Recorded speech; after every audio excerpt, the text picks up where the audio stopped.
Belarus and China kicked off 11-day joint military training exercises Monday, Belarus's defense ministry said, with activities taking place just miles from the border of Poland, a NATO and European Union member.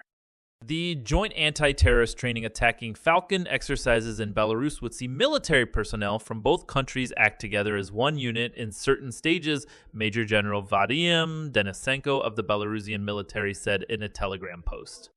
Events in the world are complex. The situation is complex, therefore, having studied new forms and methods of conducting warfare. Here we will work out all these moments considering all that is new that has been learned in the past 2 years, Denisenko said. The joint exercises are being held at a training ground near the city of Brest on the Belarus-Poland border and some 40 miles from Minsk's border with Ukraine.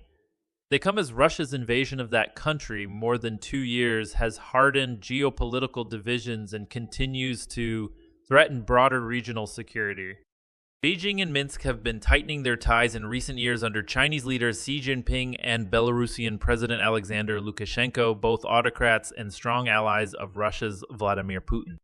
The start of the anti-terrorism exercises coincided with a visit by Ukrainian President Volodymyr Zelensky to Warsaw, where he signed a security agreement with Polish Prime Minister Donald Tusk. They also began on the eve of NATO's 75th anniversary summit in Washington, a gathering where leaders will look to shore up support for Ukraine nearly 2.5 years since Russia's invasion. NATO and the EU have long accused Belarus of weaponizing the border by pushing asylum seekers from third countries to its borders, and the joint exercises will no doubt be seen by some as a further provocation. CNN has reached out to NATO for comment. Belarus has been a critical Russian ally in the Kremlin's war on Ukraine. Moscow partly used Belarus as a launching pad for the full-scale invasion of Ukraine in February 2022, after amassing troops on the Ukrainian border during what it said were joint military exercises. Last year, Putin also announced Russia would place tactical nuclear weapons in Belarus.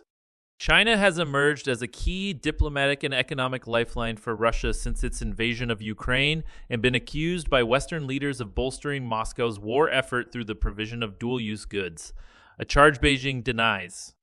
Belarus's Ministry of Defense said troops from China's People's Liberation Army arrived in Belarus over the weekend. It published a series of photographs showing Chinese troops offloading equipment from a military cargo aircraft and said the drills will last until July 19. China's Ministry of Defense said on Sunday that the drills will include hostage rescue operations and counterterrorism missions. The training aims to enhance the training levels and coordination capabilities of the participating troops, as well as deepen practical cooperation between the armies of the two countries, it added. Over the weekend, delegations from China's Central Military Commission also held talks with counterparts in Minsk, where the two sides discussed prospects for Belarusian-Chinese cooperation on military personnel training and outlined new areas of cooperation, according to Belarus's defense ministry.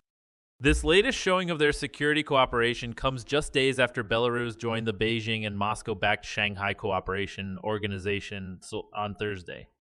Founded in 2001 by China, Russia, Kazakhstan, Kyrgyzstan, Tajikistan, and Uzbekistan to combat terrorism and promote border security, the SCO has grown in recent years as Beijing and Moscow drive a transformation of the bloc from a regional security club with a focus on Central Asia to a geopolitical counterweight to Western institutions led by the United States and its allies.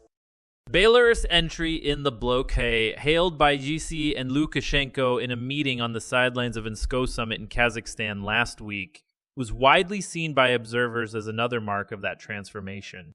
Then, Xi hailed the great strides in the relationship between the two countries, a sentiment echoed in a meeting between Chinese Foreign Minister Wang Yi and his newly appointed Belarusian counterpart Maxim Ryzhenkov on Monday in Beijing. Wang and Ryzhenkov agreed that the two sides would firmly support each other on issues concerning their core interests and major concerns, according to a readout from China's foreign ministry, which also noted their ambition to reject unilateral hegemony. Reference to their shared opposition to a world order they see as dominated by the United States.